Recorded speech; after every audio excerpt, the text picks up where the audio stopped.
Hello and welcome to WAVE Clinical Support. From your case, I see you have a patient that has had bilateral PKs with protruding buttons, and you've recently noticed some change in over-refraction as well as some concerns about the peripheral fit. In particular, from your clinical observations, you have concerns about some bearing on the posterior cornea as well as some possible apical touch in that right eye. Well, let's take a look at your designs for a moment. If we look at your right eye to start, you'll see you have a horizontal iris diameter of about 11.2. And if we look at the actual design itself, I'll see you chose a scleral lens, which is a nice choice for most of these corneas. If we look at the OZ, I see why you chose a 7.6.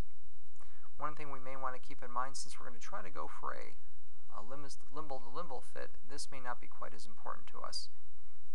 If we look at the back surface of this lens, I notice that you have a little bit of a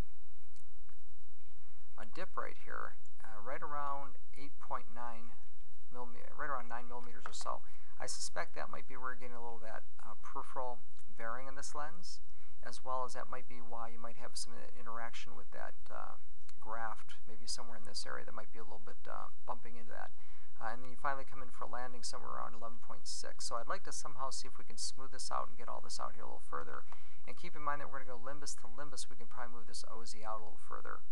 So keeping that in mind, in case you haven't seen it, we do have a nice tool here in WAVE called semi-scleral lenses. And if you click on that, we're going to let this lens do a little designing for us. And this tool does a good job of trying to get that lens to land on the limbus, or outside the limbus for us. We'll just give it a moment here to make a couple adjustments.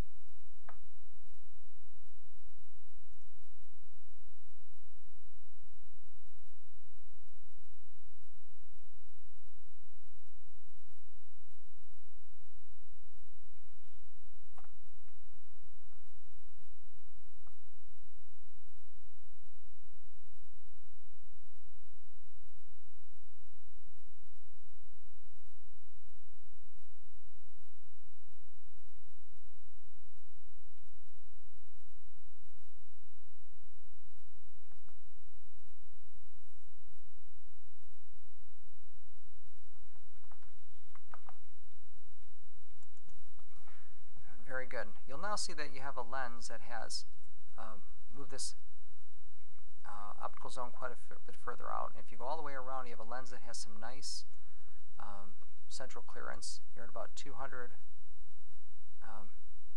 202, 203 in that central area.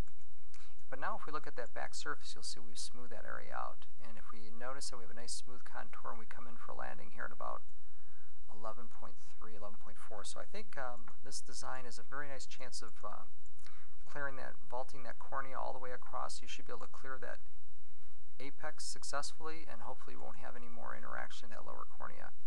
If you're going to use a design like this, don't forget to use your over-refractive data. A great way to do that, in case you haven't discovered it, is this little trial lens data. I like to use my prior design information and my over-refraction rating here. That'll help adjust for that appropriately. On the same note, if we look over here at that left lens, I'll bring it up here to the side.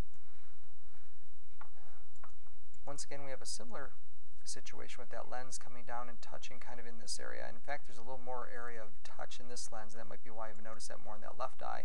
But once again, we'd like to see if we can get rid of this zone by smoothing off this back surface anterior, or back surface contour here. So we'll go back to the WAVE tool. We're going to hit semi-scleral and let it do its work. I'm going to pause it while we're doing the calculations. Okay, welcome back. Now we have a lens that's nicely designed if you follow around. And if we look back at this back surface lens, we've smoothed that out once again. And again, we have a nice smooth contour of that back surface, and we come down for a landing somewhere around 11.8. So that should get that lens nicely off the cornea and get it right onto the limbus. And here we look at the front surface. We have apical clearance of 128. Now, if you want to increase that, the easiest way to do is click on this blue ball. Usually I'll give it like 5 or 6 clicks.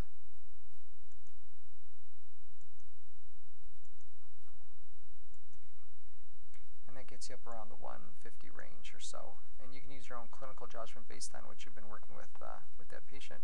But once again, you have a very nicely fitting lens. And I would expect this lens to do quite well for this individual. You should be able to vault that apial area very successfully and come in for a nice landing out near the peripheral cornea. Once again, don't forget to adjust for your over-refraction using the trial lens data tool. And with that, I wish you well with this very difficult case, and thank you for contacting clinical support. Have a great day.